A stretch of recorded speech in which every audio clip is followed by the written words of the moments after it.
মহাবিদ্যালয়ৰ পৰা বৰ্ণালী কলেজৰ বাইদেউ, তোমালোকৰ বাইদেউক আদৰণি জনাবা। আৰু মই এখন গামোচাৰে তেখেতৰ আজি প্ৰথম জইনিং ডেট, গতিকে আজি আদৰণি জনাব।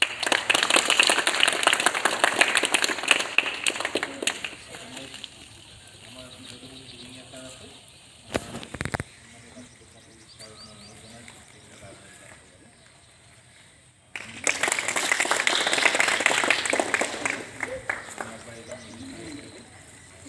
ছাৰ বাইদেউ ছাৰ আহক, বাইদেউ আহক, একেলগে যোৱা।